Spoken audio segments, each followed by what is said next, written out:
Og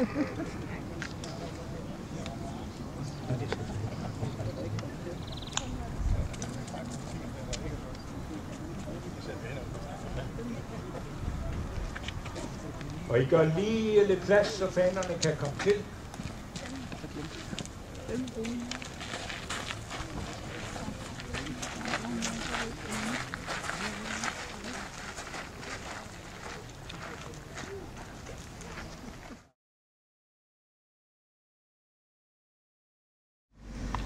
Og efter det tragiske udfald fra Fredericia, tragisk på den måde, at der var jo utrolig mange, der døde.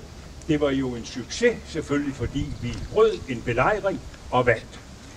Men der var mange faldne, og ikke mindst var der jo stor sorg over, at en af vores mest berømte generaler, nemlig Olaf Rye, var faldet ved samme lejlighed. Og general Bülow, der var overgeneralen, altså chefen for hele hæren, han lavede en proklamation, som han udsendte dagen efter. Og den vil jeg læse nu.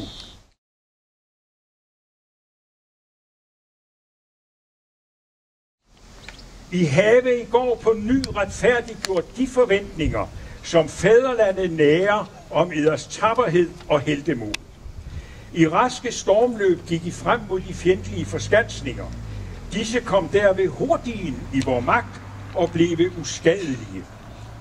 I have gjort 1800 fanger, hvor i blandt 30 officerer, erobret 34 stykker skyts, mange hundrede geværer og megen krigsforråd.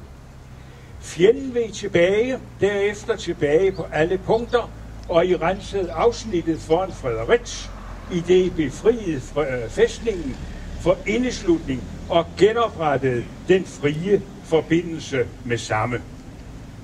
Soldater, min glæde og min stolthed er det at kommandere en så tapper armé.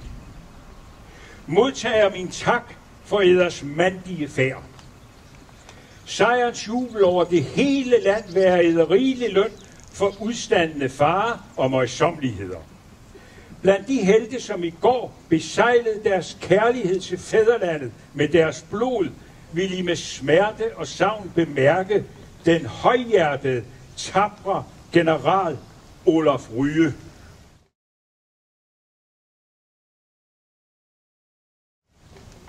Her kommer min lille bemærkning.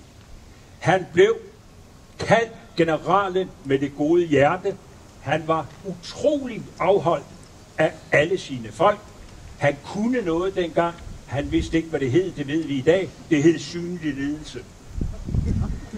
I vil mindes hans kyndige anførsel, hans omsorg for eders velvære, hans rastløse virksomhed og hans deltagelse i eders fare og eders kampe. Leve kongen og fædrelandet. Hovedkvarteret den 7. juli 1849. General Bülow. Som jeg lige nævnte, så var Bülow og Olaf Rye meget, meget nære venner. De havde boet sammen i København inde på noget, der hedder Kastelsvejen. Og det fører for vidt at komme... vi tager den herfra. Bülow skrev til Ryes kone efter udfaldet fra Fredericia. Det var den 26 år yngre købmandsdatter. Hun hed Elise Ulrikke Schultz. Han skriver: Vi har hen ved 100 døde og 800 sårede. Mange officerer deriblandt. Endnu har jeg ikke fået listerne. Hvor brave general Rye døde af 2 kugler, da han angreb. Modig i døden som i livet. Sørgelig for hans kone og barn. Sørgelig for armeen, hvor han savnes og vil næppe kunne erstattes. På mig har det gjort et smerteligt indtryk. Han var hos mig den sidste aften, hvor vi længe samtalede om vores koner og børn, om eders og vores lykke og glæde, når vi engang igen fik fred. Og nu, 24 timer efter, men Guds veje er uudforskelige. Hans vilje skete.